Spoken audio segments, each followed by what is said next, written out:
All right, ladies and gentlemen, welcome to another great edition of the Hoops, where we talk hoops, and more hoops. I'm your guy, TJ. I got to introduce my guy, Kev. What's going on, Kev? As always, pleasure to be here. Absolutely. Hey, listen, today is a special one. If we talking about basketball lore, we talking about basketball hoop hysteria. This guy, and I mean, he's a young general. I mean, he stepped in the game real early. You seen him on the sidelines. You seen him doing the best interviews. He was there in the locker room.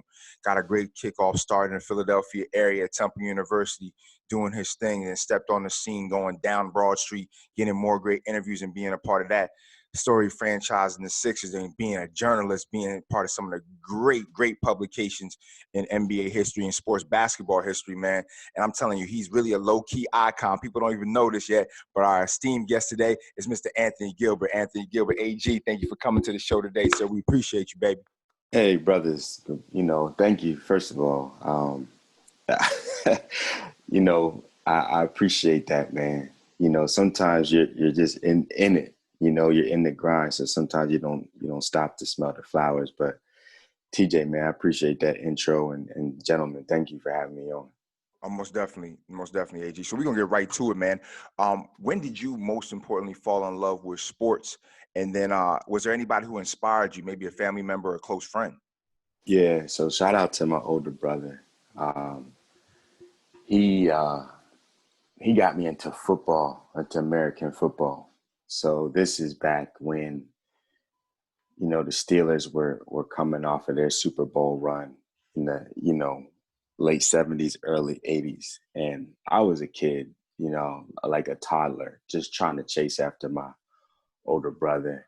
And the one time when I could really catch him and get him to like show me some type of acknowledgement was when he was watching football. And in sports, they always capitalize on dynasties. So I don't remember the Cowboys being good, but I definitely remember it being the Pittsburgh Steelers, and just like, okay, if this is what we're doing, like I'm rolling with you. So shout out to my older brother, Andy. Got it. So kicking off with that, man, you've had a great career in the industry and in journalism and media and everything from top to bottom. When did you see yourself wanting to actually step into that arena and become a journalist? Maybe around what age? Was it middle school, high school? When did you fall in love with writing or being a journalist in nature? So it definitely started when I was in high school. Okay. I grew up between Philly and New York City. So, and then in the summers, I'd be right outside of DC in Prince George's County, Maryland. So to be able to travel at a young age and live in these different places and really, I fell in love with basketball, and I learned really quickly by the age of 15, like I'm not on the same level as some of my contemporaries that was in my age group. So I went the other way. I still wanted to be involved. I wanted to be down, watching NBA inside stuff. Ahmad Rashad, like he was my North Star, so I knew I wasn't going to be Rip Hamilton, Kobe Bryant. So I went the other way, and just watching Ahmad Rashad Saturday mornings, seeing him walk into the locker room, like my main man, like I wanted to do that, man. I really wanted to do that, and that inspired me, and it still pushes me. Okay, go ahead, Kev. Early on, you were heavy on the Philly scene with sports. Mm-hmm. When was that moment when you knew you arrived? It's funny you asked that question because I was listening to JJ Redick the other day, and he had a similar question, and it was like, what sporting event in history would you camp out for? Okay. And I went through my mind like, okay, I've been to the finals. I've been to the World Series, and I've covered all these events. I've interviewed Michael Jordan, Hank Aaron, so I'm just trying to go through my mind like, man, what is it? Like, when was it? For me, I'd say I really got excited when I did my internship with Madison Square Garden. And then the Knicks were in the playoffs against the Pacers. So Knicks Pacers, we all know that history is Yes, like sir. Mhm. 3-4 years, in Yeah. a row. And this is the year, so this is 2000. This is the Eastern Conference Finals, and the Pacers actually beat the Knicks. And I just remember the air being sucked out of Madison Square Garden. And I just remember sitting there like, wow. Like, not only did the Knicks lose, but like I'm here. Like Reggie Miller, Spike Lee, like I'm here. Like, so that's when it really kind of hit me like, You okay, got to like share in that moment. yeah, and like it was a point of no return. Like I can't go back. You know what I mean? Well, with that being said, so you're in the Garden, you got to witness the Pacers knock off the Knicks, and as you say, the air literally got sucked out of that room. So clearly, at this point, you're an experienced journalist who's chatted with so many stars and icons. Who was your first big interview, and what do you recall from that specific conversation? Okay. AG got to ponder this because AG got thousands of them, so you got to take a moment and think about it. Okay. I would say my first big one would be Spike Lee. Okay. And Wow. like I grew up as a Spike Lee fan. I also studied film as an undergrad. So, and he's the reason why. So if Ahmad Rashad was the one guy that I looked at and said, that's what I want to be, Spike Lee was the other guy. So I had my balance. I had my yin and I had my yang. So Spike, I actually did an interview with him for Soul Collector magazine, and this is in 2005. So this was during the Jordan anniversary. Okay. And he invited me to come on the set, and they were actually doing the commercial for the Jordan 20. And I'm sitting there like, whoa, wait a minute, hold on. Because like, it's Spike Lee, and he's like, all right, quiet everybody. Quiet on the set. And I'm just like, oh, whoa, wait a minute. And he's doing his thing. And then they wrapped for the day. And he's like, okay, what's up? What's going on? And I'm just sitting there like, hey man, like my name's Anthony. Like, just want to ask you a couple questions. And automatically the ice just broke, and he just was like, yeah, come on, let's do it. And we just sat for like 90 minutes. And I had him cracking up, and it definitely is like at the top of my list for sure. Wow. Yeah, TJ. So, AG, you already spoke about the great Ahmad Rashad being your North Star.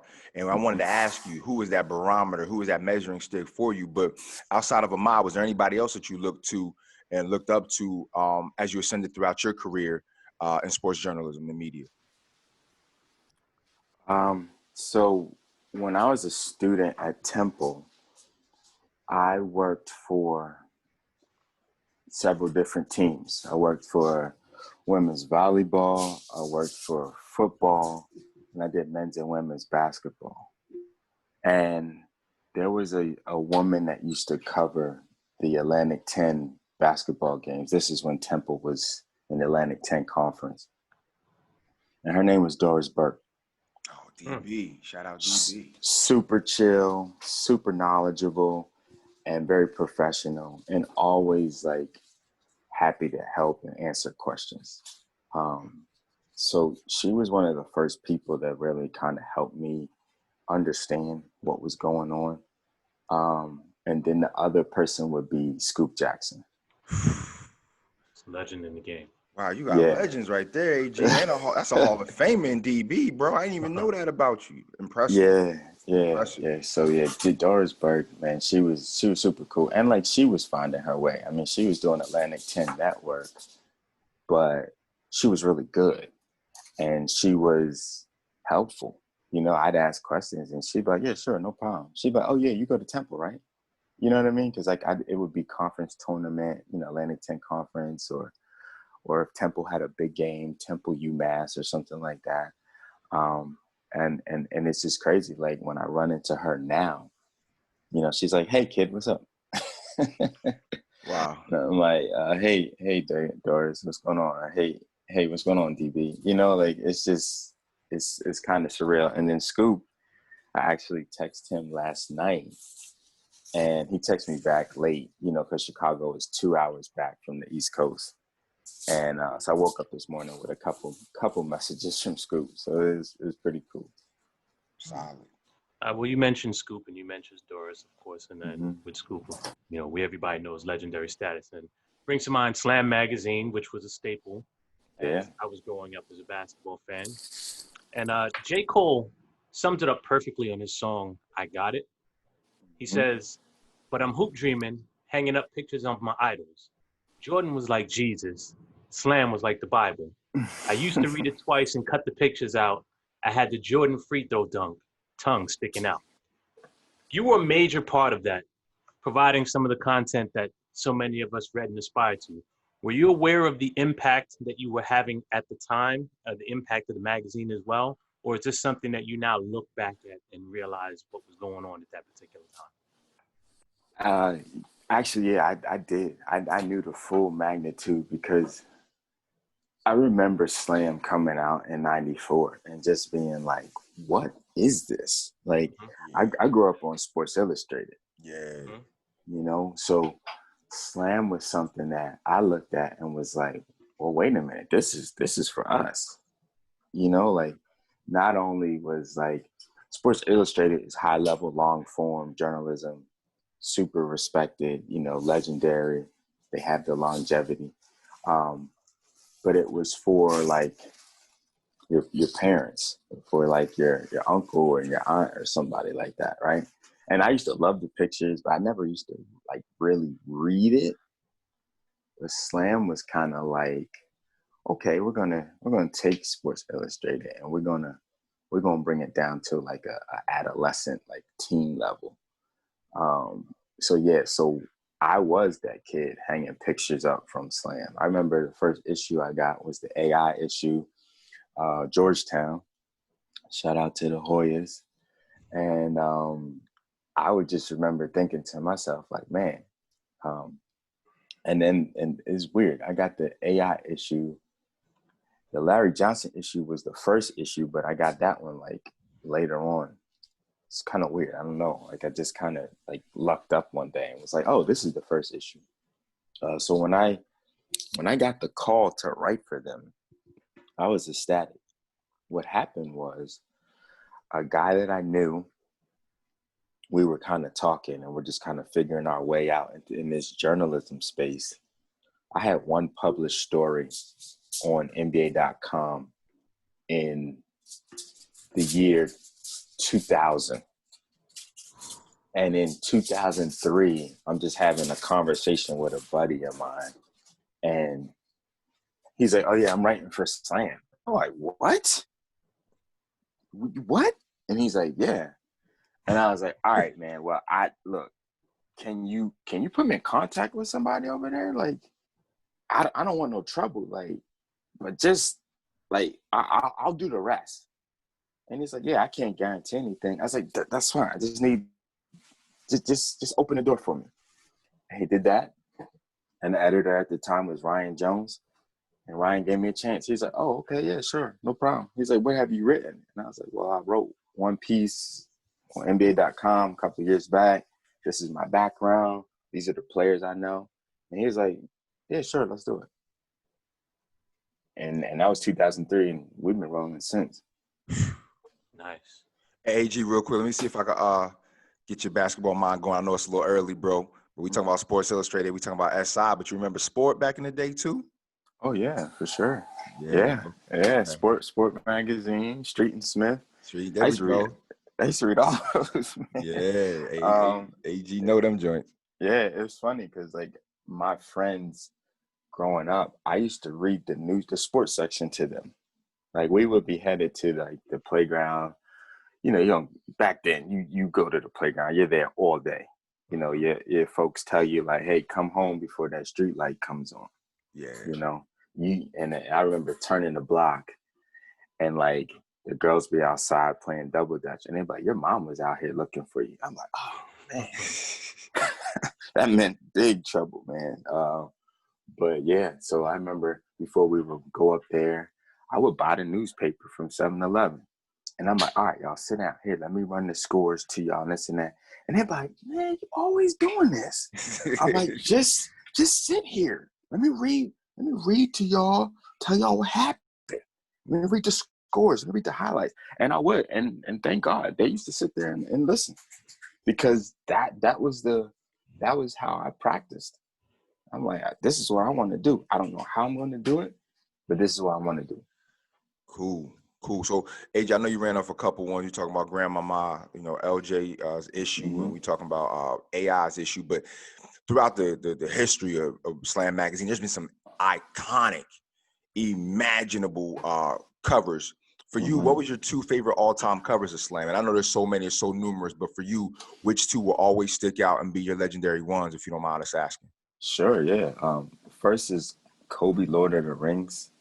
There's one he has on a black Lakers uniform, and he's posing with the 3 championships trophies in front of him. Yeah, with the 3 Larry O'Brien. I love that cover, man. I call that one Lord of the Rings. I don't know if it's officially called that one, but that's one of my favorites. And then my second one, that's a good one. I'd probably be the one of the 10th anniversary ones, because I have a story in there. Okay. There's an AI cover. There's a Shaq cover for the 10th, and I think there's a KG cover. And I just liked how they did it. And 10 is a great number, and like I said, I have a story in there. So definitely one of the ones. I got to pick one of the ones that I'm published in. Makes sense. Got you. Go ahead, Kev. What's up? All right, well, my question here, but we here at the Stoops cover not only the sport of basketball, but as well as the culture. Hip-hop influence is undeniable. Sure. In keeping with that, you quote rap lyrics occasionally on your social media, and your time is, as you spoke about earlier with Soul Collector, clearly indicates your affinity for kicks. And it's been said that the Jordan 4s were the first pair of sneakers that you purchased with your own money. Does that nostalgia add to the experience and say that is your top all-time favorite shoe? Or is there another shoe that you salivate over when it drops? Well, first, I just got to give you guys much respect for that research. Somebody just asked me that last week. They're like, it's a guy, he's trying to get into the game. And I'm like, hey, man, like, just buy whatever you like. You know what I mean? And he's like, okay, like, but I need to get the Bel Airs this weekend. And I was like, if that's what you want, like, there's no rules to this. But he was like, well, what's your favorite Jordan of all time? And I was like, well, I actually have them. I was like, it's the Jordan 4 from 1999. 89. I wanted them in 89, but I got the retro in 99. I got you. But like, I knew I wasn't going to get them in 1989, so I never even asked my parents. Like, I knew the answer was no, so I didn't even ask. So I just kind of used to look at them from afar. And then one day, I see this young lady walking around with them in the summer of 99, and I'm like, where'd you get those? And she's like, oh, I bought them at the gallery. I was like, no, wait, I don't need to know. I don't need to know your spot, nothing. Like, if I give you the bread, can you get me a 10.5? And she was like, sure. And I was like, bet. I gave her $99. I said, keep the dollar. Just, I don't need to know nothing. And the next day she handed them to me. And I remember my girlfriend at the time was like, I could have got you this. Babe, hold on. This is totally different. This is another level. Like, I am now a kid again. You know what I mean? Because we couldn't. There was no such thing as a retro before. Like, Jordans came out. They came out in February. Then they came out again around Easter holiday, and then that's it. Yeah. And then you see them the next year in a different, iteration. Like, that's it. So when I saw them, I was like, I just stopped. Like, whoa, wait a minute, wait, those look new. Like, where'd you get those? You know what I'm saying? So yeah, Jordan 4 for sure. Sorry for the long-winded answer, but Jordan Black. Nah, no worries. Appreciate No that, worries, man. Yeah, AG. No But worries. you said black those are your cement. favorite Jordans. Are those your favorite all-time shoe, though? Favorite all-time shoe, Air Max 95. Another shoe that I Ooh, classic. bought my own money. The original with the 25 psi on the air bubble. Yeah. I got those. I remember I purchased those in Philly as well. Not at the gallery, but like one of those, like I think I was on Chestnut Street somewhere, like, and just was like, whoa, what are these? And like I remember wearing them with everything because I just was like, this AG, is nuts. AG, you pull up Mhm. on City Blue on Chestnut. For sure. Yeah. It probably was City Blue. It City was one of those, like, low key spots. You just walk in like, oh, wait a minute, what's that? And I remember it catching my eye. But the crazy thing is, I had a homeboy, and he always bought the Jordans. Well, his mom bought them, and I just remember, like, he would always brag like, "Yo, I got these," and I'm like, "I got them too." He like, "But I had them first," and I'm like, "All right, man. Well, we were the same size," and I remember making a trade with him for the Concord Jordan in '95. Remember, they came out a year before, and then they came out in '96. So we traded, and I believe I gave him my OG Air Max 95s. And then I remember having like remorse, like, man, I don't even like these Jordans. Give me my 95s back. But yeah, that was just a good time. Like, so Air Max 95. I love Air Force Ones as well, but I'd have to say Air Max 95 and Jordan 4 Black Cement. There you go.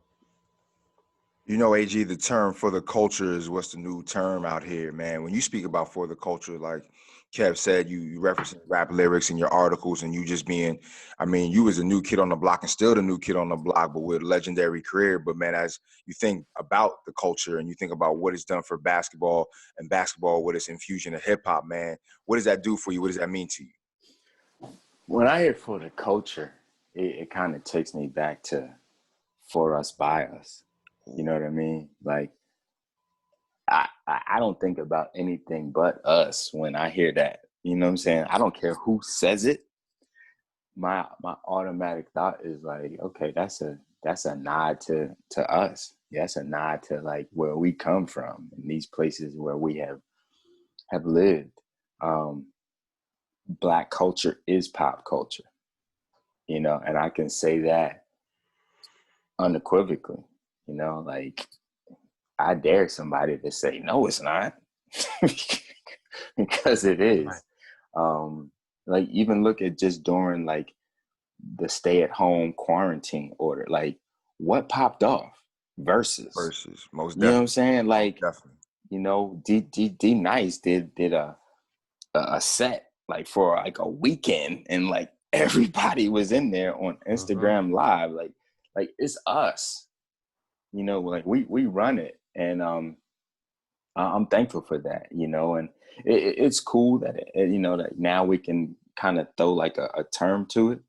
I just don't like when like sometimes it's used either loosely or is used and it's like, nah, that ain't it, man. Come on, like leave that to us. Misrepresented. Yeah, let us do that. We got you. Have y'all ever noticed? It's like a lot of trends and things that we do is kind of just like we just do it, and it just is. It just lives and breathes. But then, like when it goes mainstream, it's like, come on, man, y'all, here y'all go, man. Yeah, okay, time to do something else. Yes. You know what I'm saying? But it is what it is. We got it. Well, I want to pivot for a second here because I want to actually speak about basketball for a moment, as we have now. As you talked about with the culture, we always find a way to adapt. We find a way to do some things and we make it fly. And I give credit to the NBA for coming back with the bubble and making things happen and adjusting on the fly. Mm-hmm. The playoffs have started, and Yeah. your beloved Sixers dropped game 1 versus the Celtics. You were a Absolutely. bit of a critic of their play and tweeted out the following. Down 6 with 12 seconds to go, and your all-star center is shooting from beyond the arc. Philadelphia lacks discipline. Spot-on analysis, by the way. Thank you, The brother. question is, do you still trust the process? Hold on, AG, real quick before you answer that, AG. Hold on, yo, Kev, Okay. you're gonna cut that out because see, AG, unbeknownst to you, we have a little situation within the Stoop, our brotherhood. One guy saying one guy gotta go, another guy saying another guy gotta go, and you can obviously tell by that comment that he's agreeing with you, his pick versus my pick. But go ahead, AG, I'll let you answer that. All right. So, I do not trust the process. Ooh. So you guys know this. The great teams have what it takes and have leadership from the top down. Yes. Like that's what they have. Like you don't win a championship without it. So that being said, Philly lacks discipline not only in how they're coached and how they play, but in how they're led and how they're governed. I come from the no boys allowed NBA, and this NBA, the boys are definitely allowed to play. There's a lot of hand holding and a lot of coddling, and I would rather the team be geared more towards like, hey, you're an adult and we're going to treat you as such. This is the rules and this is how we do things. Because those are the teams that win. So I don't trust the process. I think that the leadership needs to either change or be removed, or however nicely I can say it. Because like it's like parenting or being a teacher in a class. You can't come out day one and be super happy and cake and ice cream, and then 45 days in start cracking the whip. You can't do it. You lost the kids already. Great analogy, sir. Great analogy. They're not gonna be like, what? Like, wait, what? Like nah, like the fence is open. That they done already left the gate. Like, you need a new regime to really like establish rapport. So I'll take y'all behind the curtain really quickly. Okay, please do. So last season, not this season, because this season is still yet to be determined. But last season, the Sixers went to Atlanta, and they lost that game. And they had to play Orlando the next night. But instead of somebody saying, hey, we need to get out of here, we need to go straight to Central Florida and get ready for tomorrow, because they were jockeying for playoff position. This was late last season, so you guys can look it up. Instead, they stayed in the A. And then they went to Orlando the next day, and they lost that game. Now, those of us that have been around the NBA, there's certain cities you're going to lose in. Toronto, Atlanta, Miami. Why? Because they have great nightlife. So what they should have done, somebody in leadership should have said, we're not staying here tonight. We're getting on this plane. We're trying to jockey for playoff position. We got a game tomorrow that we absolutely need to win. But they didn't do that. There's no legitimate like firmness and structure. There's a guy that used to be head of security for the Sixers, and he told me some stuff, and I'm like, yeah, that makes sense. He said things like, there's a curfew, and then guys coming in late, and Coach Brown not putting his foot down, just kind of saying like, okay, guys, like don't do that again. You don't win basketball games. If the Last Dance has taught you anything, it shows you, hey man, at some point, take Dennis Rodman out the equation. He's an anomaly. And Phil Jackson is a genius because you like with somebody like Dennis Rodman, you kind of got to bend, don't break. But everybody else was in line. Why? Because of Michael Jordan on the court, Phil Jackson off the court. Like it was top down. And then of course, like Jerry Reinsdorf, like it's all top down, you know? So I don't trust the process. I don't like Joel Embiid playing small at the end of the game. You're the biggest guy out there and he's super skilled and he's very dominant. Why are you 35 feet away from the basket? In those moments, give me the rock, hit the block. They can't stop you. Impose your will. You know, he talked about bully ball 2 years ago.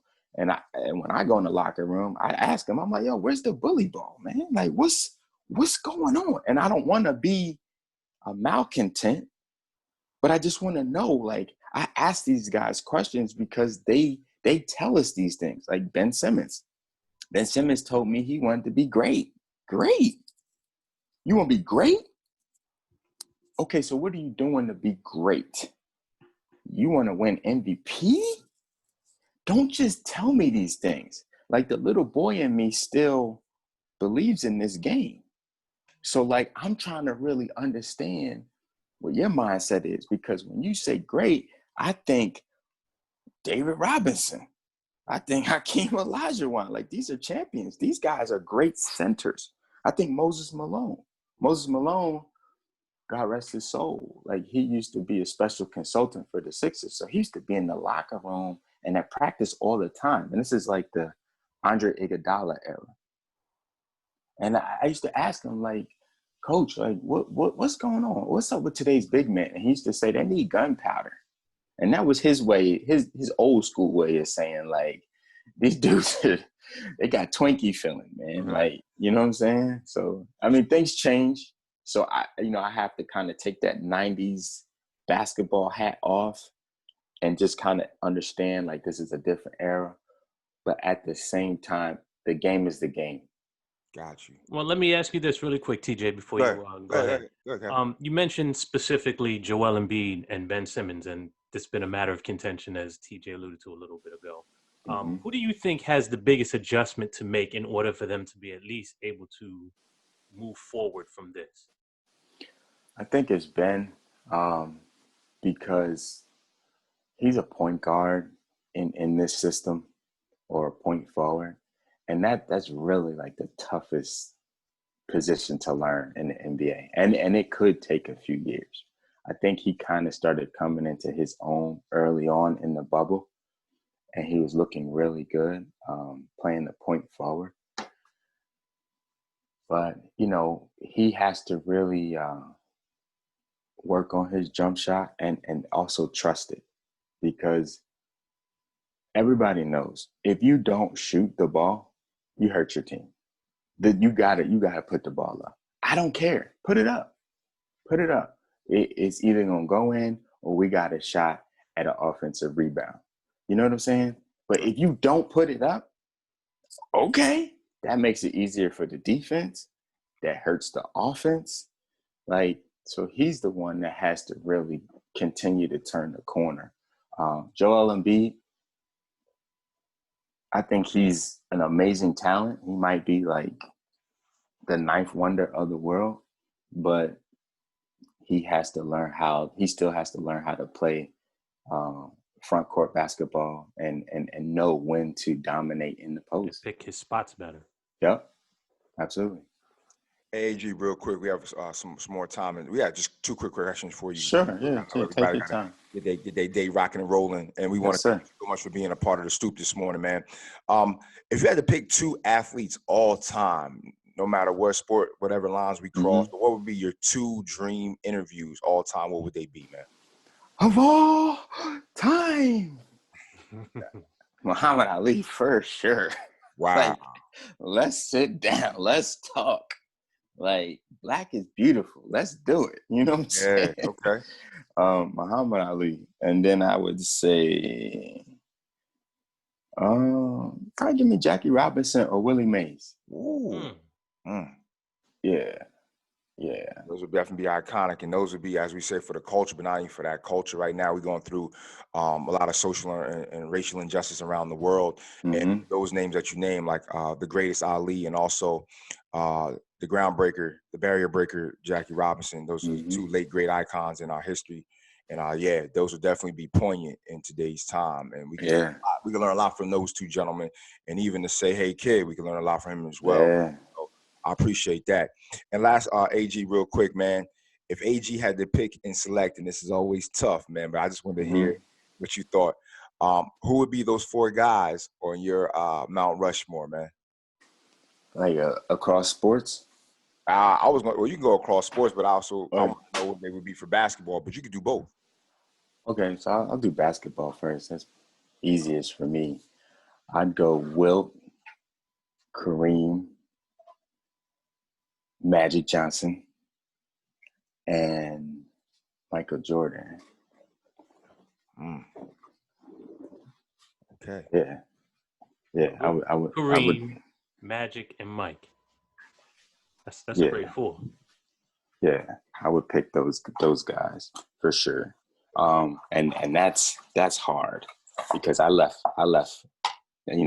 Kobe off there. I know that's a And man. that's my guy, yeah. But that's what I'm rolling with. Like Magic is my all-time favorite player. Got it. Yeah. And then for across sports, Across sports. I'd have to go Muhammad Ali,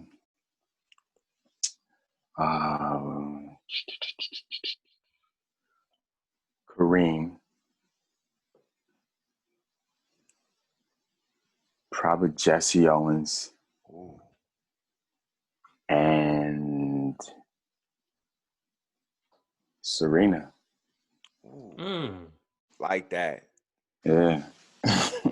You know, a lot of people don't give her just due in terms of a champion and her being an icon and revolutionizing the sport of tennis, coming from Compton, California, and her and her sister, and even I'll throw Mr. Williams, their whole story in, man. So Yeah. appreciate you on that, AG. But you know, One thing, you're a consummate professional, so you know this game inside and out. But we appreciate that. Go ahead, one Kevin. thing I noticed about your Mount Rushmore across sports is that you got it seems to be dominated by some activists there. Oh, for sure. I mean, at the end of the day, I've always looked up to the people that spoke out and really tried to make a difference, and three of those people did things so that we could be better. You know what I mean? Like, and I love that.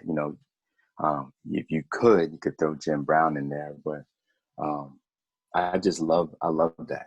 I love history. I love sports. I love us.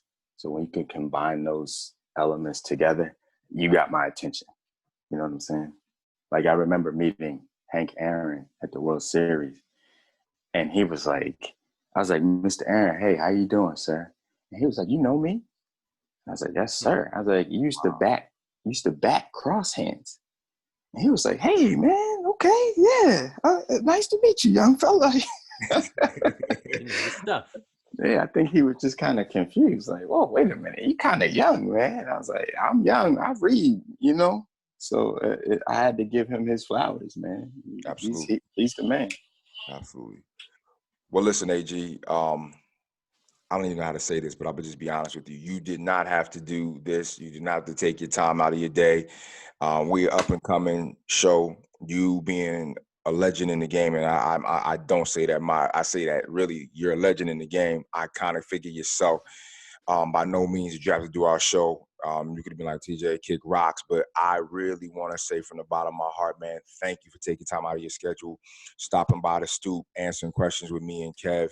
And I know you talked about Ahmad Rashad being your barometer, but I want to let you know, if I don't take another breath or say another word, you are my barometer in this game, man, and I would love to ascend to the levels that you touched before it's all said and done with myself, man. So once again, I really want to say thank you, and it means a lot for you to stop by the Stoop today, man. Hey, man, thank you, brother. Like, for real, like you're a good dude. You're ambitious. Kev, it's good to talk to you as well, Same here, man. Like, sir. I thank you guys for having me, and I appreciate what y'all are doing, man. Like if we don't tell our stories, who's going to tell them? You know, that's what Scoop Jackson used to always say, you know. So no matter how far I go, I definitely want to make time for things that shed light on who we are and highlights and tells our stories, you know. So keep going. You guys are doing, you know, great things, and whatever I can do to help, I'm here. All right. Well, once again, for the Stoop, my guy Kev P over there, we want to thank you so much, Mr. Anthony A.G. Gilbert, for sitting down on the Stoop. It's been another great episode. See y'all soon. Take care.